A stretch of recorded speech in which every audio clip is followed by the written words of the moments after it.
Hello everyone, কেমন আছো সকলে? আশা করছি ভালো আছো। আমিও খুব ভালো আছি।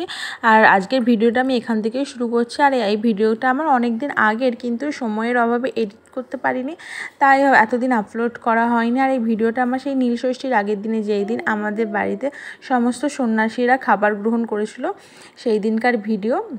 সকাল সকাল আমার বর আর দেও দুজন মিলে বাজারে চলে গেছিলো, আর সেখান থেকে ফল, মিষ্টি, সন্দেশ সব নিয়ে চলে এসেছিলো। আর আমাদের বাড়ির জন্যও সবজি কিনে এনেছিলো। আর আমাদের প্রত্যেক বছর সন্ন্যাসীদেরকে গামছাও দেওয়া হয়, আর সেই জন্য গামছাও কিনে এনেছিলো। আর দেখো আমার পিসি এসেছে, কারণ আমি একা হাতে মেয়েকে নিয়ে সব কিছু পারবো না। ফল কাটা আর অনেক কাজ আছে, আর কতগুলো সন্ন্যাসী হয়েছে আমাদের এবারে। বলেছি তো তোমাদেরকে শর্ট ভিডিওতে, যাই আমাদের কতগুলো সন্ন্যাসী হয়েছে এবারে। তো তাই পিসি এসেছে, আমি এক হাতে পারবো না বলে সমস্ত কিছু কেটে কুটে এক জায়গায় করে ভালো করে গুছিয়ে রেখে দিয়েছি। আর আমি এখানে চলে আসছি শাড়ি পরার জন্য। আর আজকে আমি অনেক দিন পর শাড়ি পরছি বাড়িতে, যেহেতু এত মানুষ আসবে, তাই শাড়ি না পরলে কেমন একটা দেখায় না, তাই আমি শাড়ি পরছি। আর বিকালবেলার দিকে সন্ন্যাসীরা একদম আমাদের বাড়িতে এসে একদম আমাদের বাড়িতে খাওয়া দাওয়া করে স্নান করতে চলে আসে। আর দেখো আজকে আমার মায়ের সঙ্গে একটা বড় দুর্ঘটনা হতে রয়ে গেছে। কী হয়েছে জানো তো?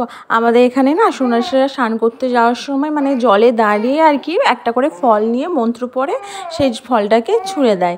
এবার একটা ফল মানে একটা আম এমন ছুঁড়েছে না, আমার মেয়ে ছিল মানা পিসির কোলে, তো মানা পিসির কপালে লেগেছে, পুরো কপালে লেগে কপালটা ফুলে গেছে। আর আমি ভাবছি আমার মেয়ের যদি ওটা লাগতো, আমার মেয়ে তো মানা পিসির কোলেই ছিল, আমার এখনও ভাবলে কেমন বুকটা ঢিপ ঢিপ করে যে আমার মেয়ের যদি ওটা লাগতো কী হতো তখন।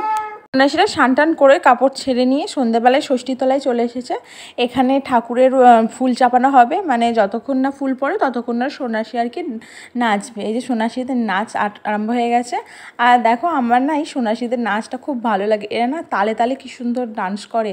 আর আমাদের এখানে 4 দিন ঝাঁপ হয়, মানে প্রত্যেক দিন স্নান করার পর ওই সন্ধ্যেবেলার টাইমে তো আমার একটা করে মন্দিরে, একদিন শিব মন্দির, একদিন ধম্ম মন্দির, একদিন ষষ্ঠীর মন্দির, একদিন বাবা পঞ্চানন, মানে এরকম করে না প্রত্যেক মন্দিরে হচ্ছে যেরকম নাচ হয় আর ঝাঁপ হয়।